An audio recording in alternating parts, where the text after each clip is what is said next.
Hello, world, and welcome back to the Benita Show. I am so honored to be here today with Mr. Roland Bob Harris, who is a legend in his own right in the filmmaking industry with about 38 major films, feature films under his belt. Last week you had a chance to see Antonio Fargas, and this week we're going to be showcasing Mr. Roland Bob Harris. Thank you. Thank you, dear heart. Good evening, ladies and gentlemen. How are you? And a special good evening to you, Benita. Thank you. Thanks for taking time to come out here and talk to us. Oh, honey, it's my pleasure. Wow. You have done so much, Roland. I tell you right now, I don't even know where to begin. Let's go way back to when you did some stuff with Foxy Brown, Pam Grier. You co-starred with Jim Brown in two films, yes. Yeah, and I mean, all the way back then to most current, you were in Ray. Well, let me go back a little further than Okay. that. When I was a kid in elementary school, I did a couple Okay. of plays. And I thought that was the most marvelous thing I could ever do, those plays, okay? But I never thought I'd ever do it professionally. I also did a little singing with the choir and all that kind of thing, you know. In 1962, I moved from St. Louis. This is after I spent 4 years in the Air Force. You wouldn't know anything about the Air Force, I'm sure. You know I'm only I joshing do. you. Sorry, Major, I'm only kidding. But anyway, and I moved to California, and I had a chance to see some live plays there. And I said, boy, I'd like to do that. For that matter, I could do that. And then I started doing a few plays there at the Manhattan Playhouse there in Palo Alto, California. Okay. And then my lady friend and I, my wife, we broke up in 1967, and I moved to Hollywood, specifically with the intent of getting into motion pictures. Okay. When I first got there... Wait, now, let me stop you. Back up. Did you have an agent or anything when you went out to L.A.? No, I didn't have You nothing. just said you're going to go out there with the intent of getting in motion pictures. Just, I'm going to do it. Okay, honey, after I paid my rent, $75 for my kitchenette apartment, Okay. I had $30 left. Okay.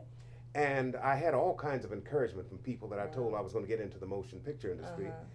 You see that drunk sitting on that curb over there? That's what he said. He's better looking than you. He's smarter than you. Naysayers. Naysayers. And as it turned out, my first audition from my first agent was a Standard Oil commercial. And as it turned out, it was 3 commercials in one. Okay. And my first paycheck was over $6,000. Ooh. And in 1967 and $6,000, I was a bad man. Yeah, you were. I created inflation in a heartbeat. Wow. And so you just went out there and said, I'm going to do it, and did it. Well, but you know, the jobs came few and far between. And within that time, I did a lot of things, various little odd jobs. And at that time, I could get commercials, but I couldn't get television shows or movies or anything like that. And then finally, I was able to do television shows like Marcus Welby, The Name of the Game, I Chaparral, Bonanza, A Night Stalker, with Antonio Fargas. Right. Oh, and by the way, you know who I think was the first, my first director when I did Marcus Welby? Ooh. Steven Spielberg. Wow. When he first came to Hollywood. But anyway, I also did some plays while I was there. I did a play called Day of Absence with Isabel Sanford. I did another play. I did several plays while I was there. I can't remember all the luminaries that I worked with. Joel Grey, I worked with him. But anyway, then finally I started doing films. And I would do anything to be on the set. Plus, I wanted to be the first African American to do a Western series. Did you? So I learned to ride horses. For that matter, I rode rodeo. I got into quick draw and fancy gun twirling. Okay. And the first Western that I worked on, which is actually one of my first movies, my roommate, who was the star of the film, his name was Charles Napier. Okay. If you ever saw the movie Silence of the Lamb, he played the policeman in that movie. He was the one that the guy strung up in that crucifix position. Okay. That's Charles Napier. Okay. But anyway, we get our horses from the Spawn Movie Ranch. Normally, wranglers go out and get the horses, but it's such a Z-budget movie that the star of the movie and myself went out to check these horses out. Okay. Because you can't just fire a gun off any horse's back, okay? Yeah, they take off. So we get these horses, we take them down to the end of the trail there at the Spawn Movie Ranch. That might ring a bell. So we get down there, and Charles Napier starts firing his gun. I reach down for mine. My gun is gone. The gun that Charles Napier had bought me to teach him to ride a horse and to do quick draw. And I said, I can't let Charles know I've lost my gun. So I start riding back down the trail looking for my gun. And there it is, off to the side. But Charles Napier, as I said before, had started firing his weapon. This little hippie Hey, fella, we don't want nobody up here firing guns. I got my family up here. Mm-hmm. And I'd seen all these hippies living on this compound when we came in. Okay. And I said, wait a minute. I got off my horse and there was my gun in the dirt. I went and picked it up and started dusting it off. Mm-hmm. And I said, sir, we're preparing to do a Western movie. And we're firing blanks. Mm-hmm. And he said, oh, that's a nice gun. Can I see it? I said, sure. He said, my name is Charlie. And I shook hands with him. You know, John Doe, look, McAverage looking hippie. Okay. About a year and a half later, there was the Tate LaBianca murders. Abigail Fozier was one of those who was slain. And I see this guy coming to court in shackles. I'll be damned. It's Charlie Manson. Wow. I met him. Wow. You know? Yeah. Oh, I met a lot of interesting people, but he is one of the ones I will never forget. Yeah, I know you won't. Wow. So I remember you did Bonanza. That was a Western show. Yeah, we shot that in Arizona. Mm-hmm. But I think one of the best shoots, speaking of locations, I did a movie with Jim Brown called I Escaped from Devil's Island. Right, okay. And we filmed that in Acapulco, Mexico. Ah. Oh, yeah. Nice. I was staying at the El Mirador Hotel, Uh-huh. and my veranda was right where the cliff divers died. Uh-huh. Okay? Uh-huh. And I was there for a whole month. Hadn't worked a lick. Mm-hmm. And one day, Gene Corman, the producer of the film, was coming through my lobby of my hotel. Mm-hmm. And I opened my mouth. Hey, Gene, how you doing? Bob Harris, what are you doing here? I said, I'm waiting to go to work. You haven't gone to work? They were supposed to work for me 3 weeks ago. Right. I'm still there. Uh-huh. Because see, they put all the big shots down on the beach in Hilton and all those fancy hotels down there. My hotel was extremely nice too. Okay. But they had forgotten I was even there. Yeah, I probably still would have been there, living on the fat of the land. Wow. Okay, let's talk a little bit about the movie Ray. I knew you were going You there. know, I have to go there, man. You were in Ray with Jamie Two-time Foxx. Academy Award-winning film, yeah. Yeah. Well, let me tell you what happened with that film. That was, you talking about a blessing. Originally, they had cast a guy that lived in Houston. Okay. Because they had people from all over the country to work on that film. And the casting agent said, before you put pen to paper, I think you should meet Roland Bob Harris. Okay. So Taylor Hackford, who was the director of the film, he's a taskmaster too. He's a taskmaster. But anyway, he auditioned me and gave me the part of Jesse Stone. Okay. And I didn't realize what a big film this was until I came on the set the first day.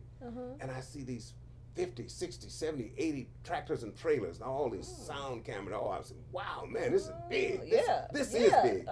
I didn't know who the star of the picture was. Wow. Until I came on the set and I realized it was Jamie Foxx. Yeah. And check this out. My role was a very pivotal role in the film. It was my character that changed Ray Charles's career. Okay. Because Ray Charles, at that time in his career, he spent most of his time imitating other artists. Right. When he was in the studio playing the piano, and I said, man, he sounds like Nat King Cole. Yep, I remember that. Now he sounds like Charles Brown. Yeah. You know, either we got something original, else we ain't got nothing. Right, I remember that. So then Ahmed goes out and tells him about this song he wrote called The Mess Around. Okay, yep. And that was Ray's first big hit. And then later on, there's a scene in the same setting where I said, look at his knees shaking, man. He's got that junkie itch. Yep. And for some reason, everybody remembers that line. Yep. Got that junkie itch, you know. Yeah. That was a pivotal part of the movie. And a lot of people, they think that when they get roles in different movies, well, I don't want, it's too small. But you know, every role is important.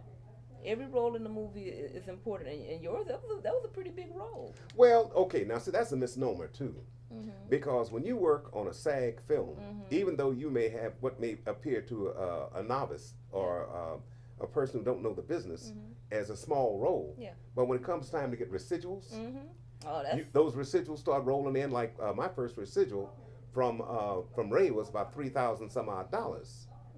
Okay, this is after I shot the film. I made over $45,000 off of that film. Wow, that's good stuff. That's good stuff. That's real good. Just got a residual the other day from Big Mama's house too. You know. All right. It ain't much. Well, you didn't call me up to go party, I man. did. You didn't did? get the message? you didn't get the message. I called you, Benita. Yes, I did. Hello. Yeah, hello. And your Chinese housekeeper, you know. That's what happened. Yeah, it must have been and she her. didn't tell me. Didn't tell you nothing. I'm gonna have to get a new housekeeper then. No, because I'm like an old icebox. I can't keep nothing. tell me, how was it doing Big Mama's House with Martin Lawrence? Believe it or not, I worked with him for about 3 days. Okay. He and I never said a word to each other. Okay. Now, it wasn't because he was antisocial. Right.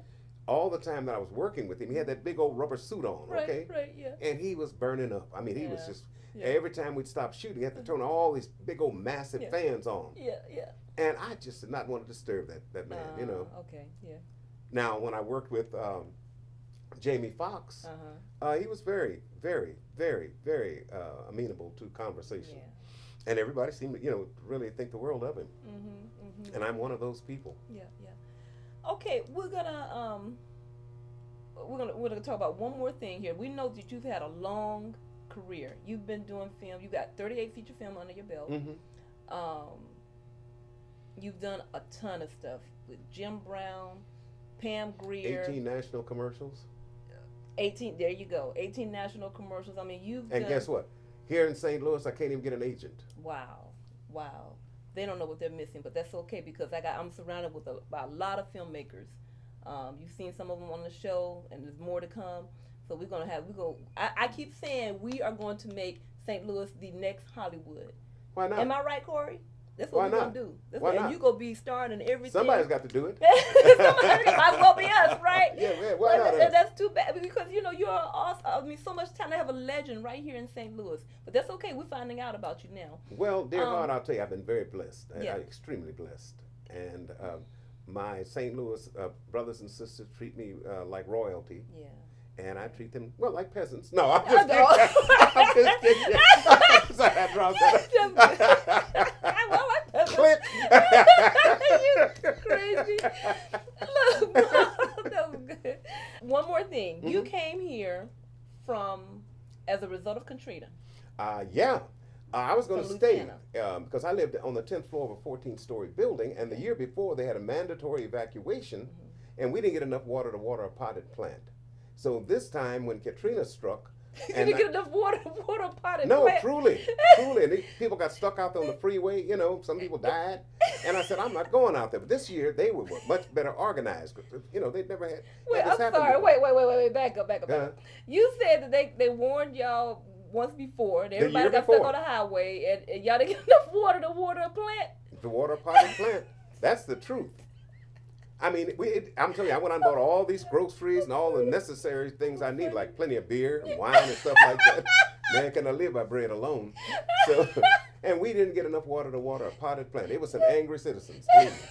So the following year, the year of Katrina, now I don't want Katrina to get the big head, okay? Because she ain't the only woman ever put me out. Okay. Because other women have put me out too, you know. Okay. But anyway, my girlfriend at the time said, Roland, I'm leaving.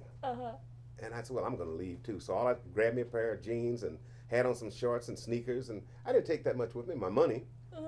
And lo and behold, we figured we'd come back in a couple of days and went to Birmingham in a motel and watched the devastation.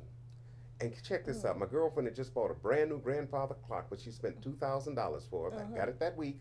Had bought this sofa where you got this little sectional thing in the middle. And one of those big old television sets, so she and I can style and profile, you know, when I come out to visit. And our house was completely underwater. Oh, dang. And she lost everything she had. Oh. And wait a minute, when we got to leave, whose car are we going to take? I said, let's take mine. Am I selfish or what? When we came back, her car was in the next block somewhere. From the, you know, the floodwaters and everything. Yeah, it was a devastating situation. Wow. And I'll tell you what, they say it's getting better. For the cash cow there in New Orleans, but for the poor people, a large percentage of them never came back. No, they never came back. Okay.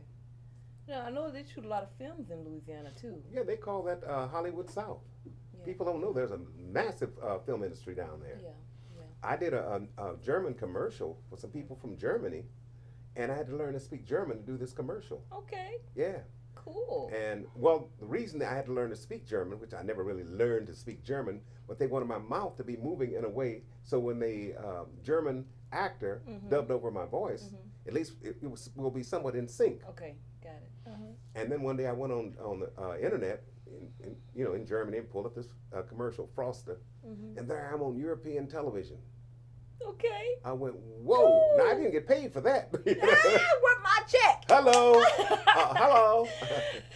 Okay, you know, we're going to have to go. Thank you so much for taking the time, and I'm so sorry about what happened to everybody. That happened.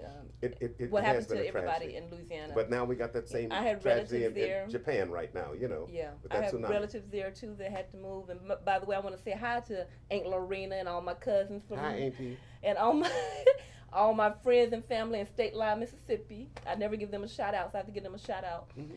But thank you. We're doing life, honey. So you know, it's all good. Yeah, and we're glad to have you here in St. Louis. We're gonna make big things happen. And and I got your back, okay? Thank you. Love you. All right, say bye to the world. Goodbye, world. Mwah, mwah. Shooby dooby and two bop swalos. Bye.